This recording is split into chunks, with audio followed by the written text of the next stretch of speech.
In this episode of the Rocket Power podcast, we sit down and speak with weightlifting sensation and rocket power athlete Fraer Morrow. Fraer has had huge success in all aspects of her competitive ventures, from gymnastics as a youngster through to weightlifting. Sit down, relax, and listen as we talk to Fraer about life under the bar.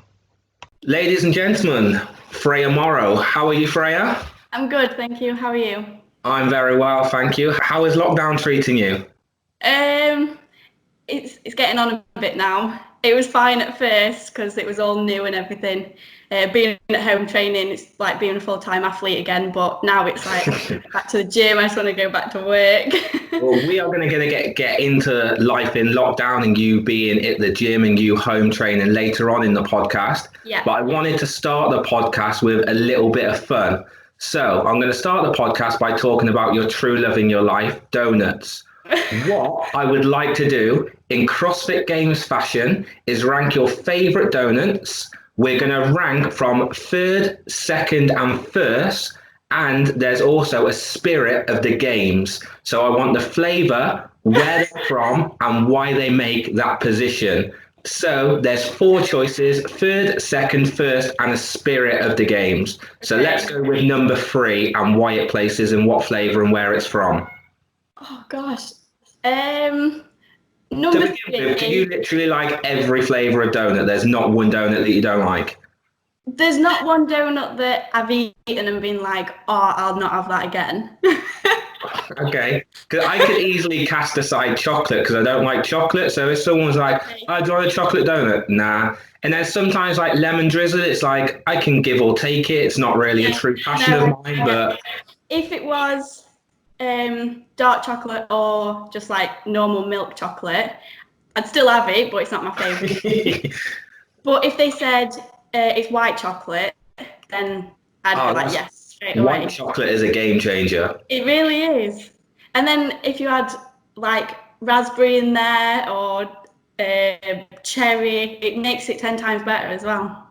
So the whole reason of the CrossFit Games is to find the best of the best. So this is what we're going to do with donuts right now. Oh, no. It seems like you're trying to bypass the question, but we are going to get 4 donuts flavors and where they're from. Oh. You've been to Donuts, haven't you? Donuts is incredible. Project D is incredible, but you've probably experienced more donuts than I have in my life. Okay, we'll start with number 3. And this might not seem like a really, really good one, but I like the Lotus Biscoff from Krispy Kreme. Okay. Have you ever had a Lotus biscuit or Lotus spread? Yeah, my friend made me a Biscoff cheesecake one time. I had one mouthful and so Biscoff wouldn't even make it to the games. You don't even like it? No, it kind of tastes like a mixture between coffee and Marmite, and all things bad is Biscoff. What? No way. I think it's very much like Marmite. You either like it or you don't. Yeah, that's fair enough. And unfortunately, I do not like Biscoff. Okay, second. Friends, Biscoff is in third place. Second place. It would have to be. I don't know where I've had it. I can't remember. It might be a donuts one. But it's just the Homer Simpson one. So it's just strawberry frosting with the sprinkles on. Oh, so just simple. Yeah, classic one. I had that when I was at Wadmania not too long ago. Okay. And I only got to choose 4 because I was eating 4 by myself. So I didn't want to waste any. But for one, it's expensive. But as you get more, they get cheaper. And I'm like, 4 for £12. I can do that. And I'll probably eat 4 in a day. So that one made it to my list. Yeah. The top one would be, so when I came back from Europeans last year, my nutritionist said if I got a medal, then he'd get me a donut cake. And I was like, okay, game on. Came back with 3 medals. Jeez, congratulations. Thank you. That was like motivation to get a medal. Yeah, I don't want a medal. I just want my donut cake. And basically, I think it was like 4 or 6 big donuts stacked on top of each other with all the icing, all the donut you can think of, all the sugar, and that was a red velvet donut. Okay, I was going to say, was that made up of loads of different donuts? So you're stacking about 6 donuts into the top place, but I Yeah. like that it was one flavour. It was one flavour. That sticks to the rules and regulations of the game. Just getting past them. Yeah. Yeah, that was red velvet, and the only reason that that one's my favourite is because I love icing. Anything sweet, like buttercream icing, anything like that, I could just eat with a spoon. My favourite one. And so, for the spirit of the games, this doesn't have to be from like a restaurant or an establishment. This could be one that your granny bakes for you or something like that. So this is one that's got a little bit of meaning that brings something to the table. May not be the best one you've ever tasted, but there's just something about it. I don't even know. I can't even pick. There was one, not the best donut ever because this place isn't the best for donuts, but it was from Dunkin' Donuts, and it was the maple bacon one. So it's like sweet and savoury put together, but it's actually really nice and it does actually go. Okay, so we've got Biscoff in third place. Yeah. We've got Homer Simpson in second place. Yeah. Your donut cake in first place, and then we've just got a bacon and Maple and bacon. Yeah. a spirit of the games. Yes. Something Awesome. different.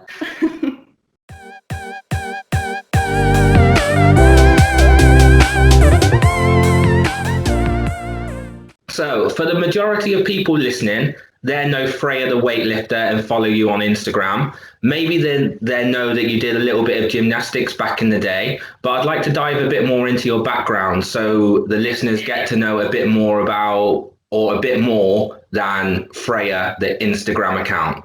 So you were a gymnast for 10 years, is that correct? Yeah. At what age did you start gymnastics? What age did you end gymnastics? And did you compete to a high level, or was it just recreational gymnastics? Yeah. Okay, so I started when I think I was 5. And I just got into it through one of my friends doing gymnastics. So I did, 5 till about 15. And you're 16 now? No. At first I just did it because my friend did it. Because when you're 5, you're just like, oh, if my friend's doing it, then I want to do it. Absolutely. And then, I started really enjoying it. And then, probably about a year or 2 later, my mum started as a coach. So she got all her coaching qualifications and stuff, which made me want to compete. And because my mum was a gymnast and I'm very competitive and my mum's not, if I was in training, she was like, well, I could do that when I was younger. I'd do it that day. And I got to a higher level and I was able to do a bit more than what my mum was able to do. So that was when I was like, okay, I'm done now. So there's different types of gymnastics. There's the 4-piece one, which is artistic gymnastics, floor, bars, beam. I did that. That was my main one that I did. I did a little bit of acro as well, which is the pairs movements. I did a little bit of trampolining. I did trampoline. I competed in trampolining. Did you? Is it right? Yeah, I went to a lot of competitions. If you go onto YouTube and type in Craig Bedford, there's videos of me doing a double back somersault with a full twist. And yeah, so this big frame guy didn't used to be so big framed. I used to be quite small and nimble. That's so cool. It's fun. Trampolining's fun. I absolutely loved it. I think it were only 1 or 2 competitions. I enjoyed it, but I always went back to the artistic gymnastics. And then I also did tumbling, which is obviously it's like that. You'll probably know because you did trampolining, but it's that long line, loads of flips, and then a big one at the end. A lot of what people can see on your Instagram at the moment. Yeah. And we're waiting for the final challenge of the challenge series to get you involved to just screw everybody over. Today, you are going to do 10 back tumbles in no point for nobody. Sorry, just a trip to A&E. No winners. Not today, sorry. No one completed all of the workouts. There seriously are no winners. Yeah, so they were just throughout the whole 10 years of the gymnastics. I competed at regional level for tumbling. And I did for artistic gymnastics as well, but it was nothing special. Like I'd go to competitions, get a medal and come home, and I got to the end. I get a medal and come home. So with artistic gymnastics, I kind of got to an age where I'm like, I'm not getting any better. And I was always good at the power movements, so like the vault and the floor, which I'm better now at gymnastics than I was when I actually did gymnastics, which is crazy, but it's just because I'm stronger and like I can hold my body weight better. I don't know how I'd be on the beam because I've got no balance whatsoever. Do you still practice your gymnastics now? We see you just kind of throwing around on Instagram, but do you actually practice or can you just do it? I just do it. Because little old me, 15 years ago, I would just like do a backflip. But 15 years on, being 31, I'm like, no, you wouldn't be able to get all the way around and land on your feet, even though I'm living in the past and I know full well, I think I could do it, but I'm not willing to give it a go. Yeah, I've always said to myself, as long as I can still do a flip and I can still do a backflip and be okay at handstands, then like I'll be happy. My mum can still do handstands, and I think she can do a flip with her hands, but not without hands. That's sick. Yeah, I'm gonna try and keep being able to do what I can do. If you do one backflip for the rest of every day for the rest of your life, you see these videos on Facebook of these young people dressing up as older people and just going out and doing a backflip. That could be you. It could be. Just let go of your Zimmer frame, backflip, and then just toddle off, little old Fraer. See you later. I'll actually be doing that at that age. That would be sick. Imagine.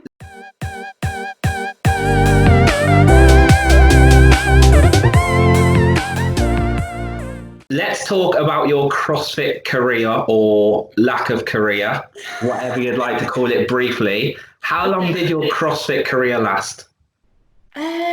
Probably about a year and a half, maybe. But a lot of people on Instagram may know that you did CrossFit, but obviously not to a serious level at that point, or nowhere near to the extent as seriously as you take weightlifting.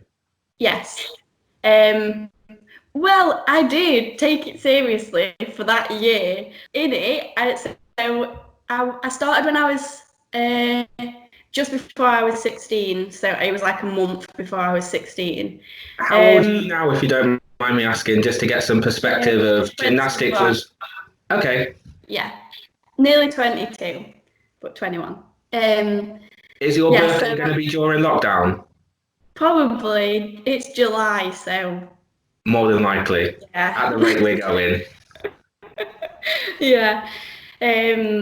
Yes, I started just before I was 16. And this was at a point where I was stuck between, I don't want to do gymnastics anymore. Like, I still want to do it. I still want to train a little bit, but I'm not competing. So I need to find something that's going to make me want to compete. And I'd also put quite a bit of weight on during that time and wanted to get it off. So I was actually like Googling and on YouTube just something that involved a bit of gymnastics, but also a bit of something that I can lose weight with. Because I could have with the gymnastics, but I didn't want to at that age, but I wanted to at the same time. Yeah, that's kind of... Gymnastics like a fitness thing. It's refreshing to hear kind of a different take on it because you hear so many people. How did you get into CrossFit? Oh, it just come up on YouTube and I saw the games athletes and I thought I could be one of them and I decided. So it's nice to see that you wanted to combine gymnastics with still keeping fit, just something different other than pure gymnastics. Yeah. Well, I had no idea about CrossFit. I'd never even heard of it before. And so I was Googling like CrossFit places near me, and it turned out there was one a 5-minute walk away from my gymnastics place. So I was like, that's telling me something, surely. Yeah, absolutely. So I contacted them and they said, you've got to be 16. And I was like, well, I'm 16 in a month, so surely you can just let me in. Yeah. And he was like, no, you have to be 16. So I went over and just said, look, I've done gymnastics for 10 years. I've done all other sports. It's not like I'm not capable of anything you're going to throw at me. My mum came with me as well. And people that were there, like we saw them training and I was like, oh my gosh, these people are mad. Can you remember your first CrossFit workout when did you get to go before you were 15 or did they make you wait? 16. And can you remember your first workout? I can't now, and I really wish I could. But I think before the coach that was there like did a workout with me, we just went through all the movements. And I think my first workout must have been something, I think it's got a name, but it's like pull-ups, press-ups and air squats or something like that. Yeah, maybe something like Angie, quite possibly. It was just like body weight movements because that's what I'd been doing in gymnastics anyway. Yeah. I could already do like muscle ups because it's kind of a gymnastics movement. I just had to change my technique a little bit. So this new girl coming in, being able to do a muscle up, it was frowned upon probably at that stage. And this was like, so I just left school, so I had like the full 6 weeks holidays of just being able to go in whenever I wanted to. So you started as a full-time athlete?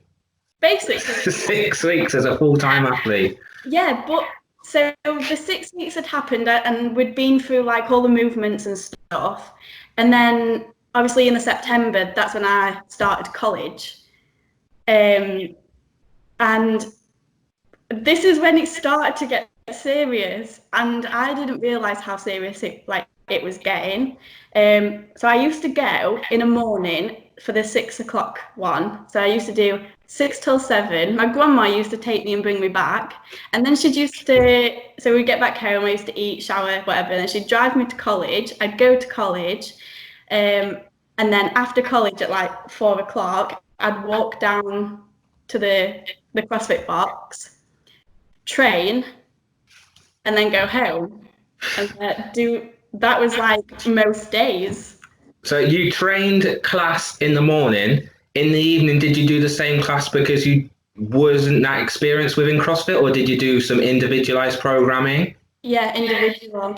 Or the morning would be an individual one, and then the afternoon one, because in the afternoon that's when all like the pros and that used to the cool go. kids. Yeah. And we have spoken, you and I, about your CrossFit career not actually being over. You said that you are going to compete as part of a Rocket Power team. Yeah. Eventually in the future, as and when that comes to light.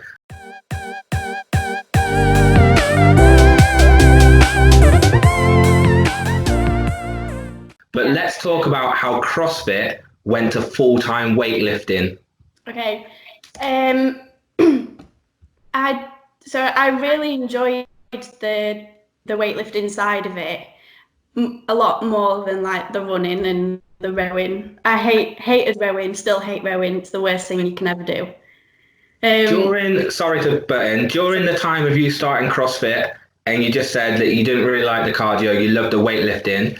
Did your love for the gymnastic side dwindle, or was there still a light there for the gymnastic side? It was still there. I still used to go after CrossFit sometimes. Like if my mum was working, I'd go and join in for like the last hour of the class. Yeah, I'd still do it. But weightlifting come to the forefront. Yes. And there was a weightlifting competition, but just for CrossFitters, at CrossFit Box, CrossFit 17. Don't know if you've heard of it. So that was where I went first. And I didn't even know like about weighing in, didn't even know anything. So I just went there, weighed in. I weighed in at 50.1 kilos. Yeah, not that anymore. And then did my lifts.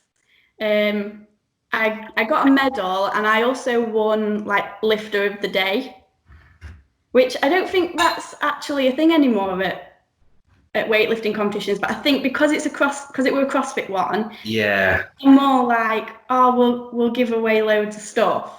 I bet everyone on that day got a medal of some sort, like a participation medal, just so it was more community driven and not so first, second, and third, everyone else is losers. Yeah, probably. But I think I remember getting some wrist straps as well. I don't know why. It was just a CrossFit weightlifting competition. Was that CrossFit competition ran the same way as an Olympic weightlifting competition? So you kind of go in when your weight is ready, you warm up however long before your lifts, etc. Because there may be some people listening to this podcast that are maybe just listening because it's Rocket Power, they're listening because it's you, or have literally just clicked on it and know nothing about CrossFit or weightlifting. It was ran the same, as in it was an increase in bar weight, but there was no, because it weren't that big of a competition, there was no weight classes. So you was in a weight class, but like I was competing against someone who was like 84 kilos. But because it just went on, so women go, then men go. Yeah. But the bar just keeps going up in weight. Okay. And from there, so I really enjoyed it. And there was one of the GB talent scouts that was there, and started talking to the guy that was my coach at the time. But then nothing was said after he'd spoken. So yeah. I was like 16, so I didn't really have a clue what was going on. A bit naive at that age, as in why would someone want to pick me up for doing something that I just didn't. And we didn't even know who this GB talent scout was, because no one said that he was going to be there. No one knew, because we were all CrossFitters, no one even knew what he'd looked like. Yeah. And then there was another competition that I did. I think it was kind of one of the same ones, but it was still like I was still doing CrossFit, so like I didn't even wear a singlet that day. It was like just a tight t-shirt and shorts. And then so this talent scout person was there again, and he spoke to one of the other coaches. So it weren't the main coach, it was one of the other ones, and just said, like, we didn't hear anything back. We'd asked her if she wanted to come to one of the regional camps. Okay. So obviously this coach was like, what? Why has nothing been said and all this? So found out that basically he didn't want me going to it because I was a 16-year-old that was good at CrossFit and was good at weightlifting. So I was kind of like, no one else can have it. Yeah, your main coach at that time was being very selfish about your weightlifting because he thought you had potential to be a relatively decent CrossFitter. Yeah. So I ended up going to this regional camp. After your assistant coaches said something to you or your ma? Yeah. Okay. One of the other girls from the CrossFit Box came with me. So I think that was kind of like it's okay because she's going with her. Yeah. And you're supposed to spend, I think it's 6 months to a year on a regional camp, and then if they can see that you've got potential and you're enjoying it, then they'll invite you down to Loughborough, which is where the GB squad trained. Yeah. So I was like, oh, that's cool. I did 1 day at the regional camp and got asked to go to the camp in Loughborough. Jeez. So I was like, whoa, that's Yeah, that is incredible. When I was looking around universities, I went to look at Loughborough, and that is the mecca of sports universities, isn't it? Yeah, It's absolutely incredible there. yeah. So I went to one of the camps there, which is where I met my weightlifting coach, who I've got now. And from then I went and I was like seeing all these girls lift these weights, and because I was like 16 and all of these were a little bit older, I was like, these girls are just amazing. Like, training with them were crazy. But I didn't know any of them because I didn't know anything about weightlifting. Didn't even know weightlifting was a sport. I just knew it was a part of CrossFit. Yeah. And then, what sort of numbers were you hitting at 16? the first competition I did, I think my last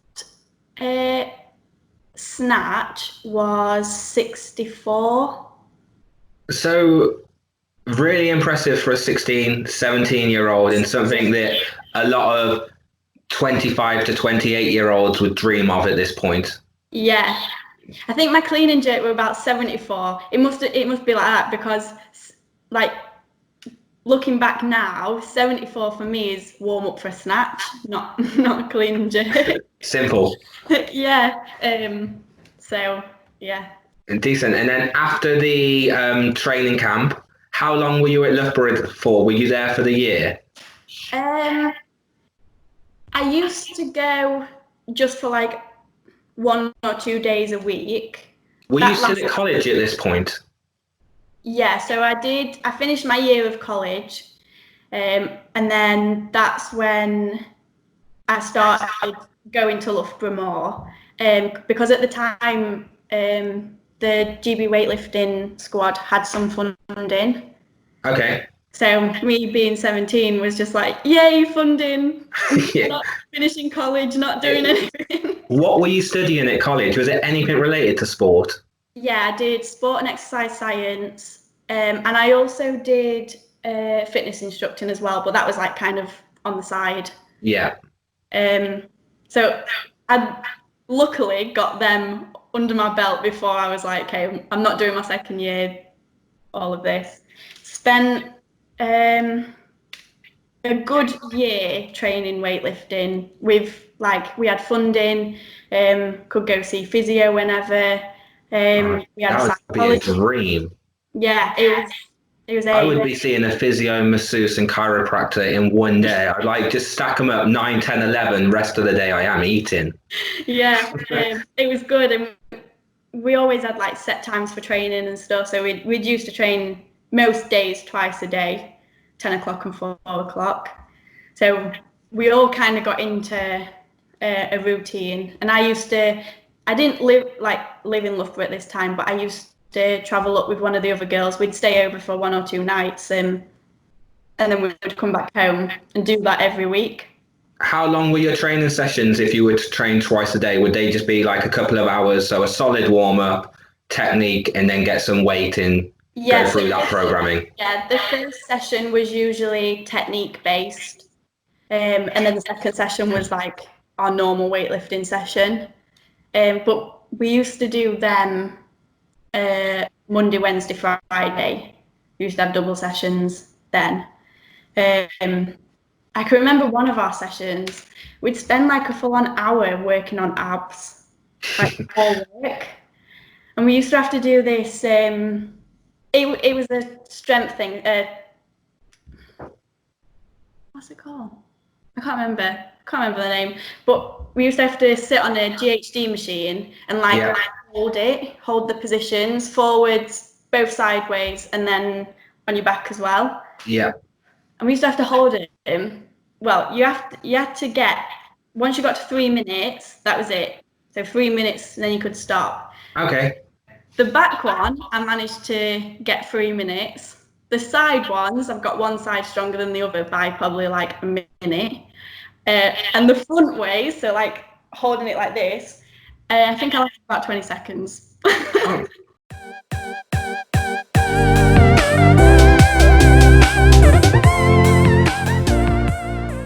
So moving into weightlifting, that was obviously really successful. You've got a stack of achievements through your name. Did you want to run through those? Did you want me to run through those? You can run through them because I'm. This sounds really bad, but like I don't talk about if people ask like, oh, I compete like nationally and internationally. I never like go into depth about it, so I don't actually know. Like I don't know how many English championships I've done or British championships. I can tell you those. Okay. I haven't stalked you on Wikipedia or anything. I'm not sure if you've got a Wikipedia. I've not gone that far, but it's just from chats that we've had in the past. So if I reel off your achievements, if you try to remember maybe what year, how old you were, or so on and so forth. So English champs 3 times. Okay. British champs 3 times. Yeah. English and British under 23 and senior records, snatch at 82, clean and jerk at 108 with a total of 187. Yeah. European junior and under 23 silver medalist, silver in snatch and gold with clean and jerk as well. Yeah. Commonwealth Games, 5th place. And that's all that I've got so far. Wikipedia may need updating. Yes. Because you've got Instagram champion as well. That one.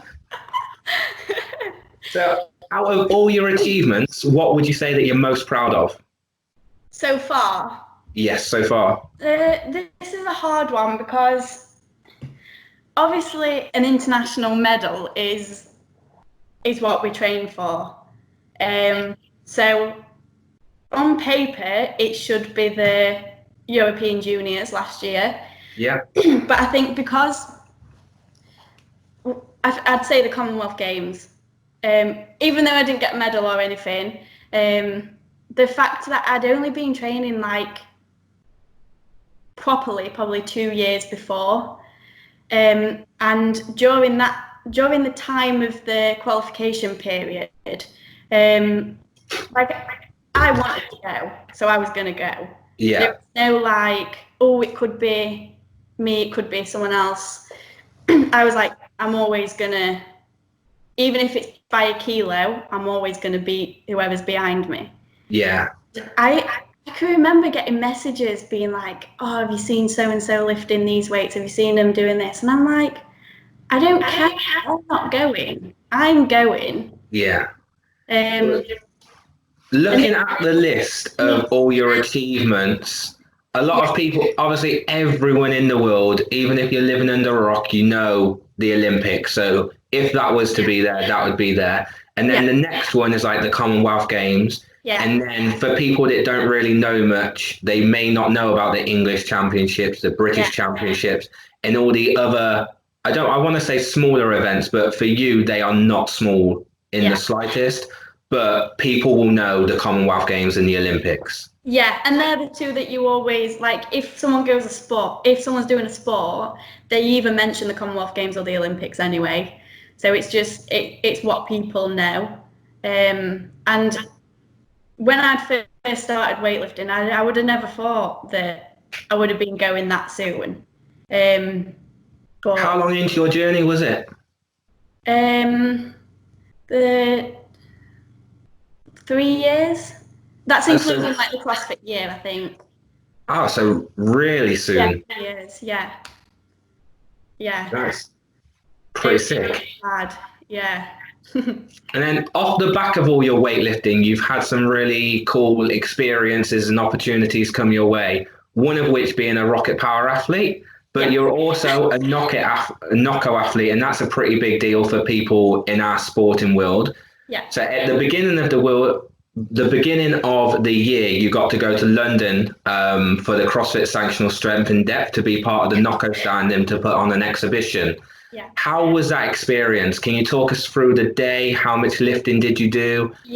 People coming up to you and asking you for photos, because you're very chilled. You're just Fraer, but a lot of people see, oh, there's Fraer, and they're scared to come up to you and ask for a photo. Scared of a little 4'11" girl to say hi. Yeah, absolutely. People in the weightlifting world or Instagram world, you probably don't class yourself as it, but a lot of your fan base see you as like a celebrity. And I know that we've had Rocket Power athletes say, oh my God, how amazing is it that we've got Fraer as part of the team and stuff like that. A lot of people look up to you in the metaphorical sense, not so much height. Definitely not. It was a really good day. Like, I like going to watch CrossFit competitions anyway. I'll always watch CrossFit games on YouTube or whatever it's on. And like I still coach at a CrossFit box, so seeing people do CrossFit like at any level amazes me because I know how hard it is. Yeah. So to start the day, I just got there. I was like saying hi to, because that was the first time I'd actually met any of the Knocko people. I knew the girls that do weightlifting. Yeah. But you got to hang with some of the bigger name Knocko athletes like Obi Vincent in that, didn't you, that day? They were there. Yeah. So yeah, I don't know any names or anything. So like, if say that guy, if he walked past, I wouldn't be like, oh my gosh, that's so and so. I wouldn't have a clue. And I'm really bad. Like, even with weightlifting, if a famous weightlifter walked past me, I wouldn't have a clue who it was. Well, I know the people, but I don't get starstruck. So if I'm with my friends, they'll be like, oh my God, there's this cool guy. And I'm like, he's just a guy. He's just very good at what he's done. And it's more so how much, yes, you're very good, but how much exposure does that person get for it to become a household name? Yeah. Sam Briggs was there, and I had a little fangirl moment over her, but it was nothing, like, because she's an athlete, so like it's more of like, I respect you for what you do and like how well you do it, not over, oh my gosh, it's Sam Briggs, she's so famous. But shall we tell you a cool story about Sam Briggs? It's not really about Sam Briggs. She just features in the story. So when Emily and I were starting Rocket Power, we had like a list and we were obviously getting excited about, oh my God, wouldn't this be cool? Wouldn't that be cool? How cool would it be to go to a competition and see that first person wearing Rocket Power clothing? And that first person happened to be at Strength in Depth, not this year, the prior year. Right. And we saw it was Alice, one of our ambassadors, but she wasn't an ambassador. She didn't even know who we were at that time. Oh, wow. And she was getting a picture with Sam Briggs as we walked past the Knocko stand. And we were like, oh my God, she's wearing our top. That's really cool. Emily and I didn't want to go over and be like, oh my God, you're wearing us. That is really cool. Thank you. Because she would have been like, who the F are you? Like, get away. That's amazing. We were talking to Alice on the podcast a couple of weeks ago that when you go to one of these big events, you wear your favorite and your best CrossFit clothes because it's like going to a wedding or something like that. You want to wear your coolest clothes. And it was so cool to see Alice. And then when she started posting her Instagram videos and stories and pictures, Sam Briggs was there, like next to Rocket Power, and we were so happy. And that was one of our like original T-shirts. Yeah. We're still very young as Rocket Power. I think we're closing in on our second year. Oh wow! Okay. That's really cool. Yeah, it is. Yeah, and the clothes that you have. I always get messages like asking, oh, where's that from? Where's that from? And part of me is like, well, I do post that I'm with Rocket Power and that the stuff is Rocket Power. Like, have you not seen yet? No, like you followed me all this time. And it's like, oh, use Fraer for 20% off and so forth. And it's like, where are those shorts? But I think for some people to message you and get a response is like, oh my God, Fraer's message back. That's really freaking cool. So you don't realize, but you impact so many people's lives in a positive way just by replying to them or liking their comment. It makes it seem that you've actually acknowledged, and we've spoken about in the past, that you reply to majority of the people that slide into your DMs or your comments because you are just a normal girl who wants to kind of do positive in the world of your sport and just send positive vibes and just reach out because you are a normal person.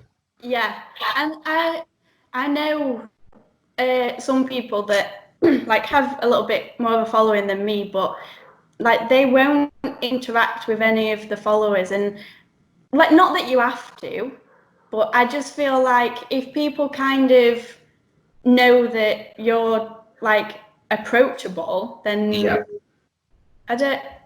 Some people will just like have like loads and loads of messages and not even like, some people send really nice messages as well, and a quick thank you only takes 2 seconds. Yeah, as Rocket Power, we get a heck of a lot of messages in like with the challenge series or just about our clothing. And we've been told so many times, like, you are by far the best brand. I understand that we do really good quality clothing and so forth, but Yeah. we reply to every single person. Yeah. And with our gift cards in cards that we put in the bag, we do personal touches. They're all handwritten. Yeah. And like you said, it doesn't take much to write thank you or to engage in a conversation with someone and just build that rapport with the people that are supporting you. Yeah, because they don't have to. They don't have to follow you. They don't. They like most people's Instagrams aren't private anymore, so you don't even have to follow them to see what they're doing.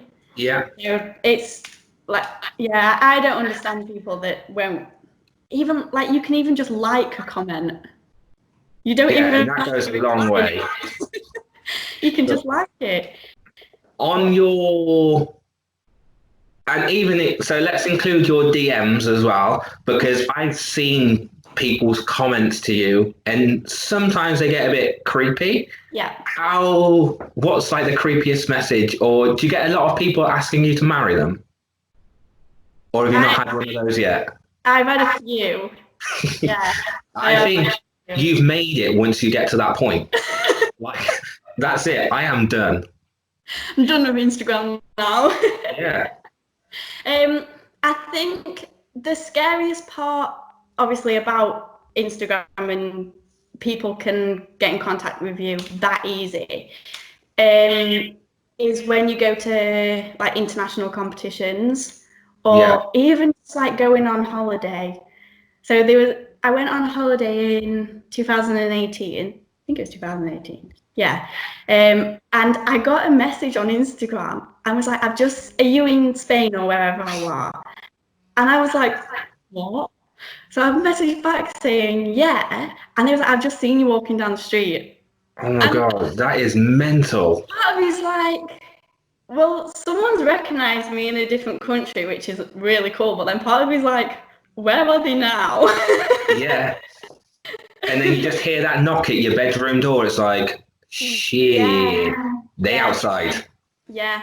And sometimes I've been to a competition before, and some other countries don't understand like boundaries and like, because they're just different cultures to what we have. Yes. So maybe it's normal to us, it's not.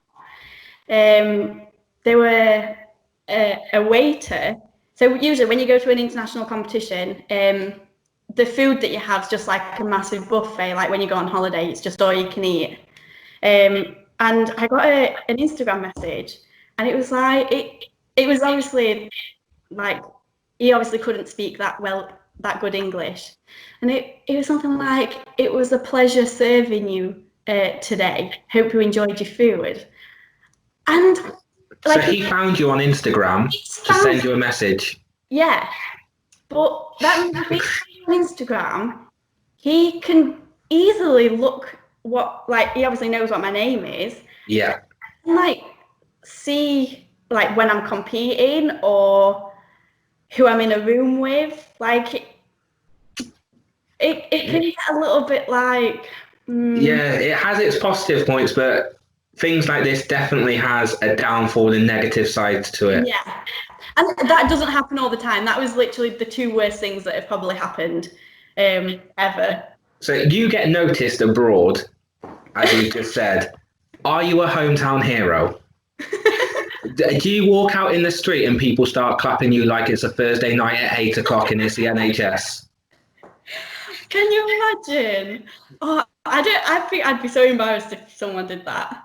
Well, I can imagine how proud your family are of you in like every restaurant. Oh, Freya did this, Freya did that. Freya's all grown up now, her hair's down to her shoulders and so forth. But you must go out around you where you live, or a majority of people just used to it now.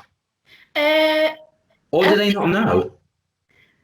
Some, I don't know. So like if I'm out with my friend, then people will come over and be like, "Oh, you're that weightlifter." So I get that quite a lot. But I don't know. I don't really think about it because I just think no one really knows. Yeah. And then the people that do know, like your clients or the gym you coach at, to them you're just go coach Freya and they don't make a big deal of it anymore. No, they're just like it's just Freya. Yeah, they don't. What's so big deal about that? Yeah, they don't. They've stopped caring. Although they care about you and your achievements, it's just like I'm here for me. Yeah. A lot of your messages on your photos are about your physique, so I want to go on to your physique for a moment. Okay. And even we get a lot of messages about your legs. Okay. Do you do a much hypertrophy or bodybuilding, or is it just purely weightlifting? Did you start off with a relatively decent physique and you've built on it, or how have you come to get the physique that you've got? Weightlifting. Just purely weightlifting in the volume of squats that you do. Yeah, I do bodybuilding as well, but everyone always says like, how have you done it? And all I've done is commit myself to weightlifting. Yeah. To a sport. That's all I changed. Did change my diet around, like I've got a nutritionist and stuff now, but that's only like in the past year. So like the biggest transformation was when I switched between gymnastics and CrossFit. And with weightlifting, you do a lot more squat clean, squat snatch, where CrossFitters just want to do power. Power. Everything's power with CrossFit, isn't it? Yeah. And if you squat clean, it sounds stupid, you're doing that extra squat. If you do 50 squat cleans in a session, that's an extra 50 reps of volume that you've done over that person that's done a power. Yeah. So it's just more volume, really. Yeah. So like I get loads of questions like, how many times do you squat a week? And so at the minute, I squat like twice a week. So is that just standard squatting from a rack? Because obviously your lifts, you're landing in that squat. So for me, if you said you squatted twice a week, you actually do more squats than twice a week. At the minute, my program is I front squat on a Wednesday, back squat on a Saturday. Then I snatch on a Monday. And at the minute, I'm also doing deadlifts on a Monday as well. Mm-hmm. Tuesday is cleans. Wednesday is obviously the squats, and I do a few jerks. And then it's just the same. So I have Thursday off, and then Friday snatches, Saturday cleans and squats. So from that, you've named the big lifts. Do you do much accessory work, or is it just repetition of the lifts? No, I do accessory work. I like the bodybuilding side of it. Like bodybuilding's always interested me, but it's never really something I've wanted to focus on because it is boring. It's very boring. Yeah. The bodybuilding style of training we use for like accessories, so it gets like the little muscles working, but it also means you get to burn your muscles out at the end of a session. So even though you might feel burnt out after doing so many squats, just doing them 8 extra reps on like a leg extension or leg curl is gonna fully burn them out. Yeah. But some people don't like that burning feeling, so they just won't do it. But I think for the way I look, it's mainly because I do my exercises that are to do with weightlifting, but I also, on top, do bodybuilding sessions too. Okay, so to get a physique, a lot of volume, a lot of squats, Yeah. and bodybuilding as well. So literally, like you said, commitment and consistency. Yeah, that's all it is, yeah. How And will you find it? like if you really wanted to have like big legs or big arms or whatever, you can do it. Everyone can do it. So it might take a little bit longer for some people, but if you really wanted to do it, then you could do it.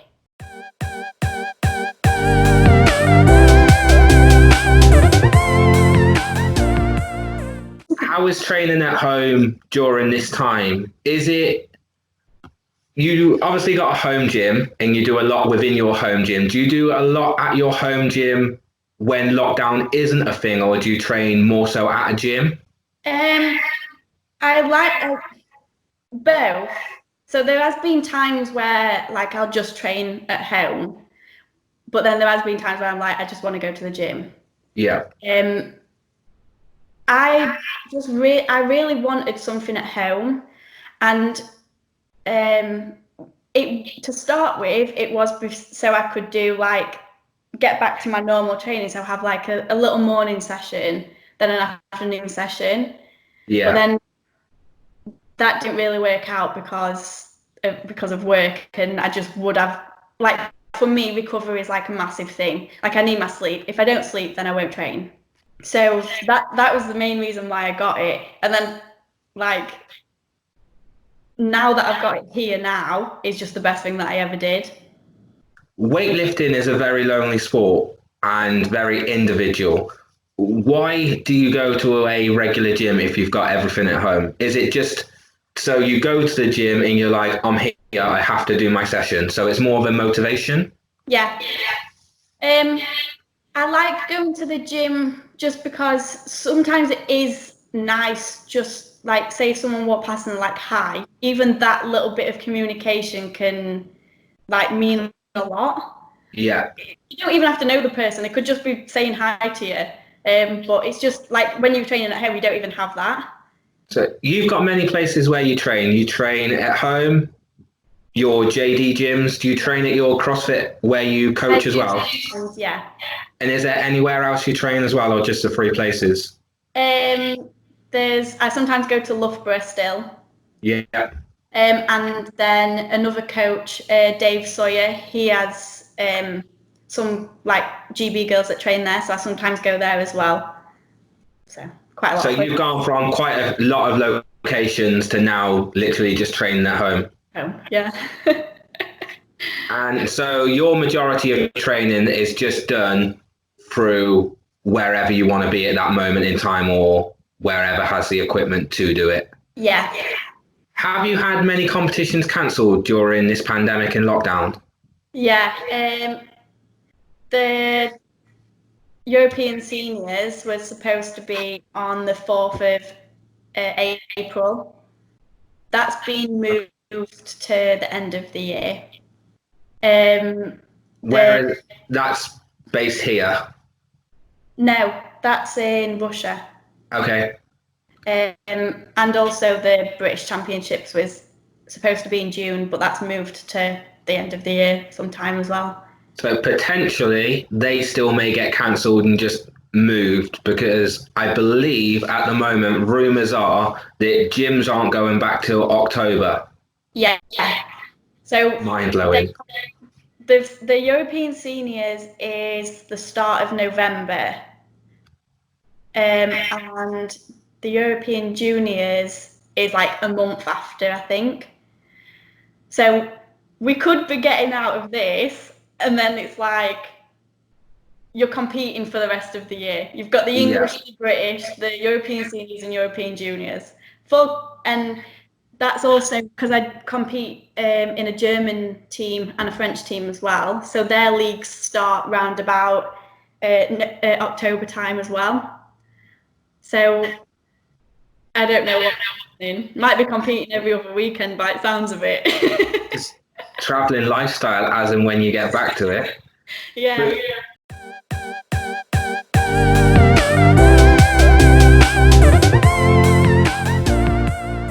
You've recently maxed out your lifts at home to see where you're sitting throughout lockdown. It turned out to be a pretty decent day for you. You hit 83 on snatch and a 110 clean and jerk? Not so. on that day, I only hit an 80 snatch, but I did hit 110 clean and jerk.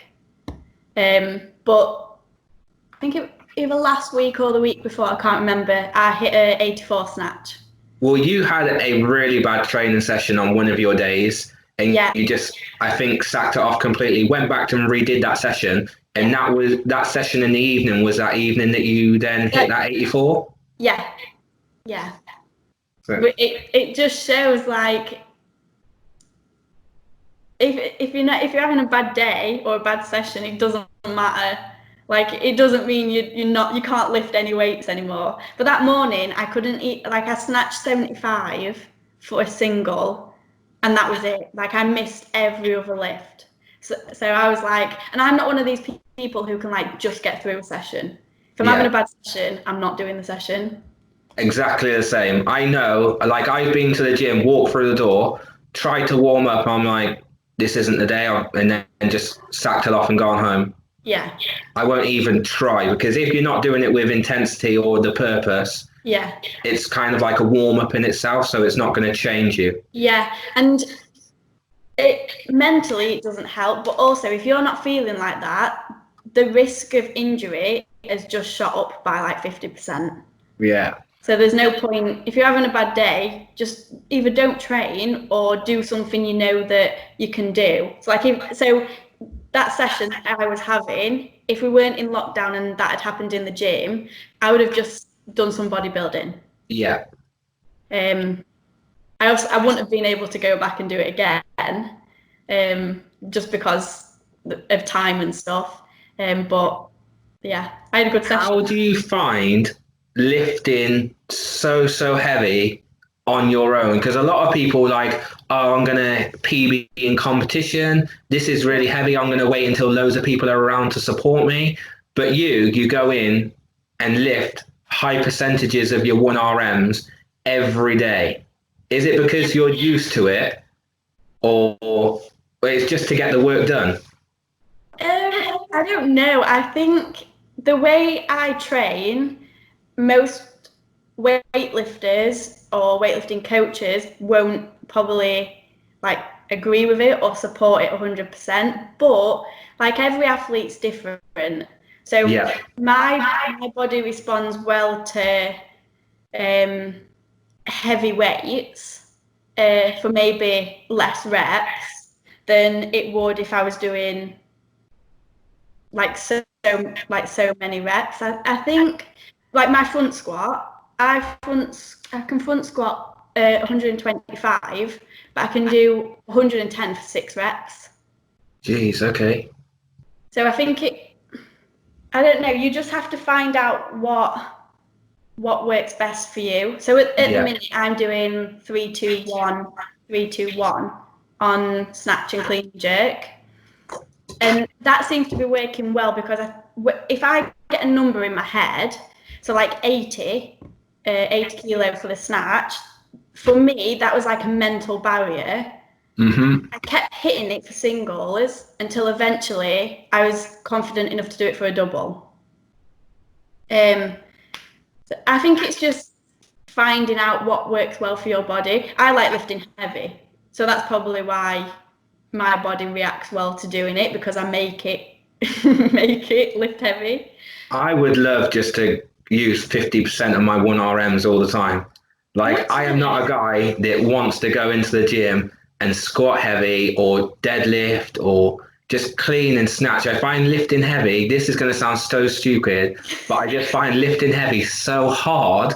Like, my numbers are okay. Maybe not my snatch. Your snatch is 3 kg higher than mine, but my clean and jerk is relatively decent. And I'm just like, it takes so much time. So my warm-up is about 40 minutes. Then I'll go like barbell for many reps. 40, 60, 80, 90, 110, 115, 120.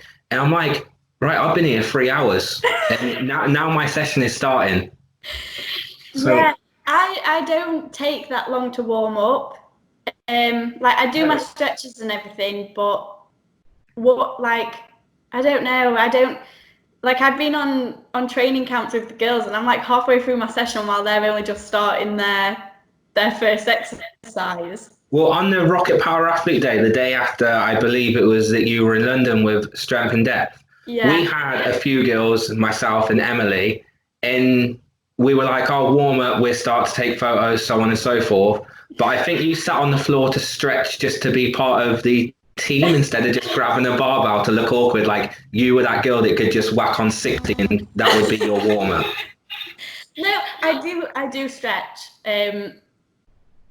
Not after a session, which is really bad, but before I have like a little stretching routine that sounds weird, but if I don't do it in a certain order, then I feel like I'm gonna have a bad session.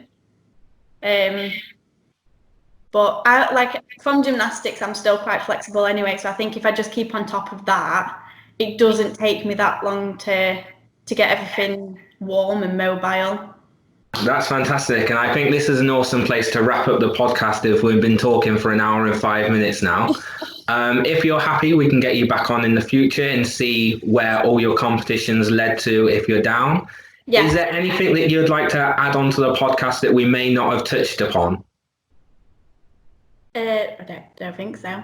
It seems like forever ago that I was asking you about all your donuts.